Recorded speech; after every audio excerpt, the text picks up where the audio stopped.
understand how good a society is, look at the way that it treats its prisoners. But I also have some more specific reasons, apart from borrowing those two from Dostoevsky and Churchill, for thinking that the focus on prisons is an appropriate one.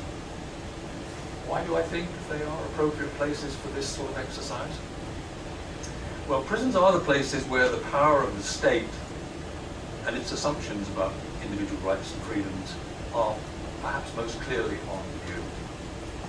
Prisons are where the standards of respect that agencies of the state are supposed to display for the basic dignity of human beings can be assessed, and perhaps assessed more clearly than in many other institutional settings, because prisons have responsibility for their residents 24 hours a day, 7 days a week.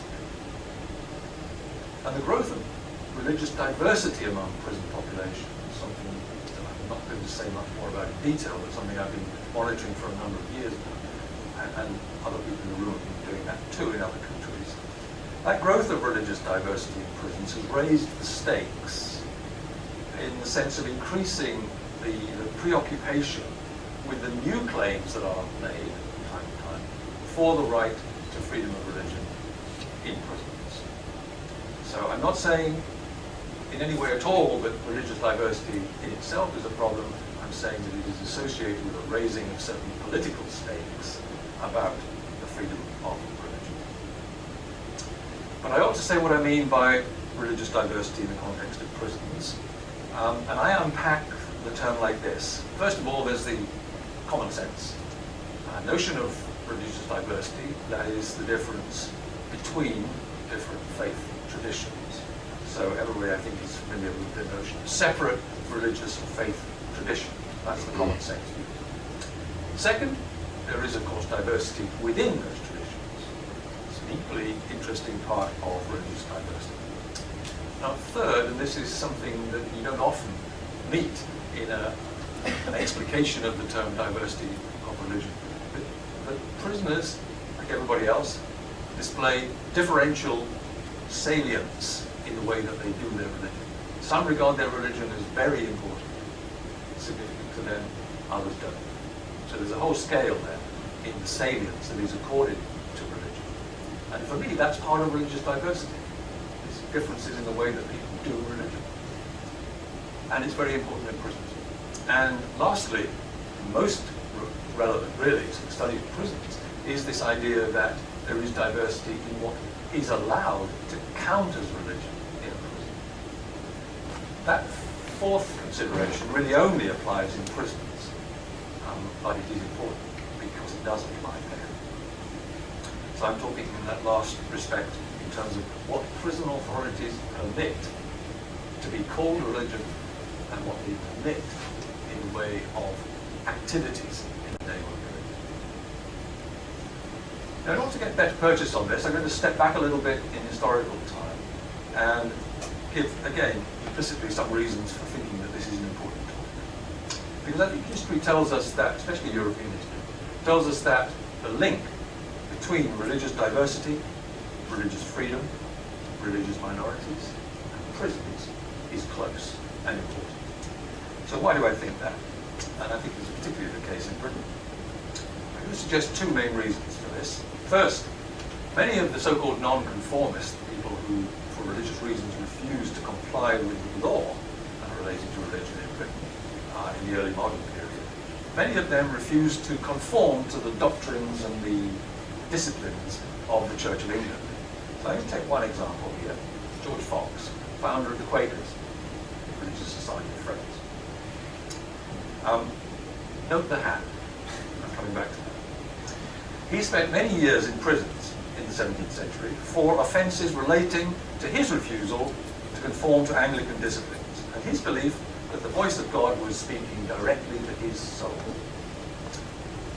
His first conviction was for making a loud protest during a sermon in a Presbyterian church, when he claimed the Lord's power became too strong for him to keep quiet.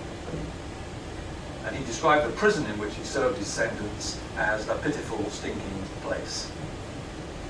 He also committed the offence of refusing to remove his hat in church, which is why male Quakers are associated with that. Now the second historical link, again sticking with the Quakers for the moment, is between religious minorities and prisons, in the sense that Fox and his successors in the Religious Society of Friends inspired subsequent generations of Quakers, including the present generation, and others, to campaign against capital punishment and in favor of more humane conditions in prisons. And as you know, Quakers made disproportionately large contributions towards the reform of prison systems in Britain and the United States, and perhaps elsewhere, in the 18th and 19th centuries. That work continues today. It's an integral part of the Quaker involvement in movements for peace, justice, and human rights. And I noted today in the Globe, that the Canadian Association of Elizabeth Fry Societies is named after a famous Quaker woman. I had not heard of that before, but it seemed relevant to what I wanted to say. And Quakers are not alone by any means. In modern times, other religious minorities continue to regard prisons as an important site on which to struggle for their rights, to practice their religion in prison, and also to promote freedom of religion outside prisons. So that's why I think historically there's a strong connection between religious diversity, the minorities, religious freedom, and prison.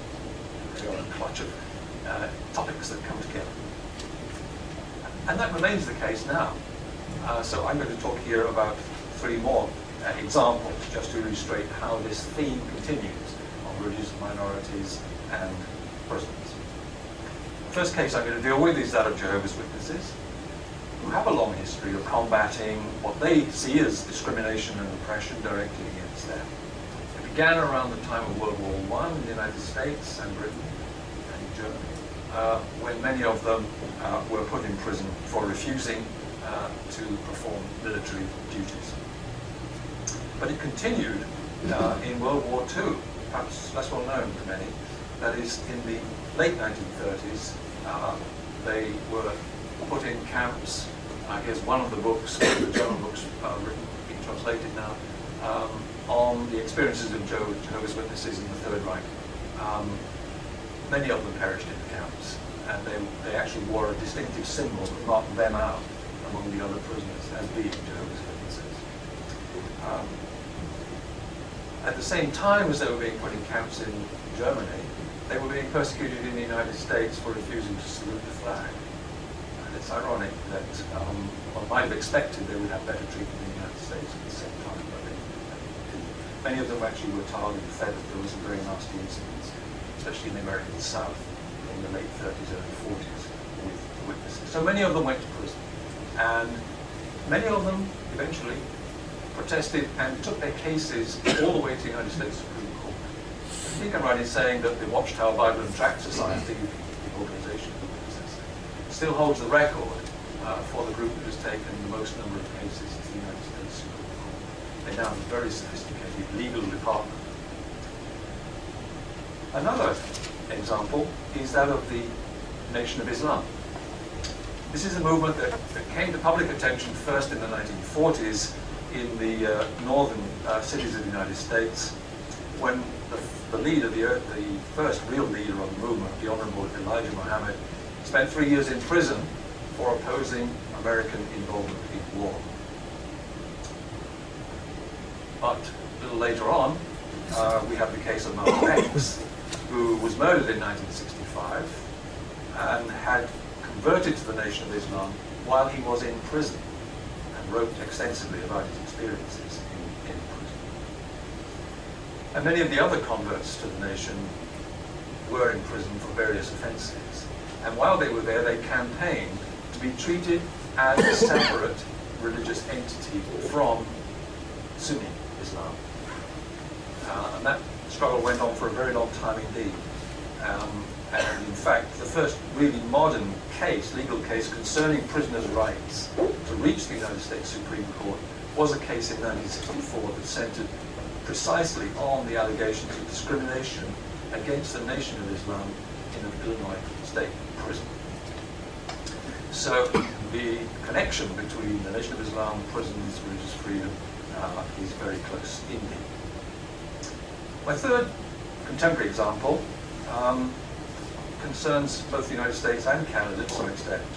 And this concerns the struggles for peoples that one could describe as Native American Indians, First Nations, Aboriginal peoples.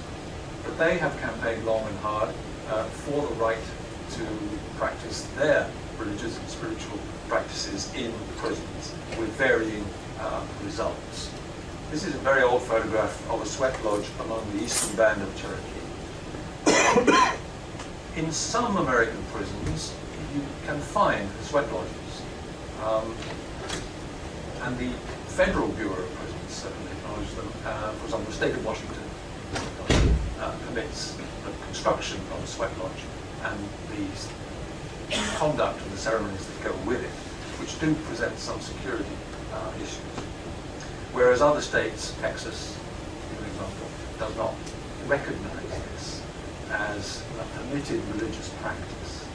So there are sweat lodges in prisons of the state of Texas.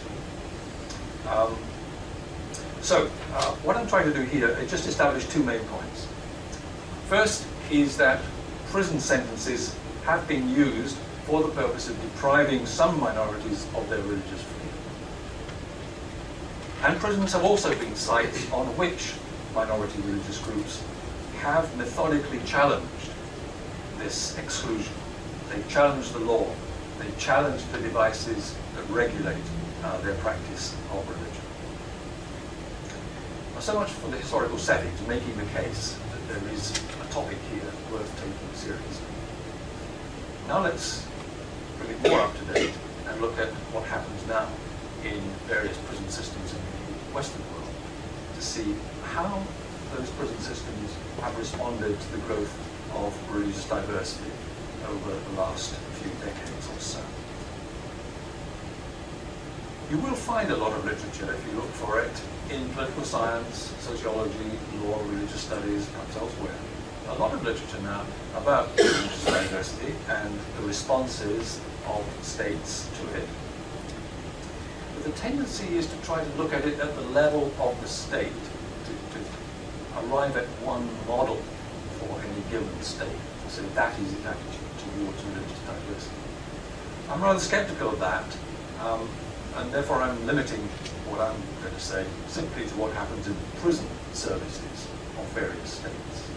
And perhaps sometime in the future, I will try to examine the tensions that exist in some countries between the way that prison systems respond to religious diversity and the way that other agencies in the state respond to religious diversity. And I think there are tensions in that area in some countries. France is the first one that comes to my mind. So I'm going to take three countries first, and then I'll get on to England and Wales. Let's begin with France. The French prison system, the Administration Pénitentiaire, translates the constitutional principle of laïcité, which is a little difficult to translate in English, something like Republican secularism, secularism of the Republic. The French state prison system translates that into some very distinctive institutional arrangements for dealing with religion in prisons, some of which are really quite protective of religion. For example, the French Penal Code, as it was consolidated just earlier this year, specifies that all inmates in their prisons must be able to meet their religious, moral, and spiritual obligations. That's pretty general and inclusive. They must be able to meet their religious, moral, and spiritual obligations. The inmates must be informed about their rights to meet prison chaplains. They must be able to meet a chaplain on request, quote, as often as necessary. That's what it says in the law, as often as necessary. And the inmates are able to keep religious articles and books in their possession. And there's more, but they are the key items, I think, in the penal code in France regarding what is allowed in respect of the practice of religion. At the formal level, then, there is a fairly generous recognition of religion in French prisons, which may surprise some who think of France as a secular republic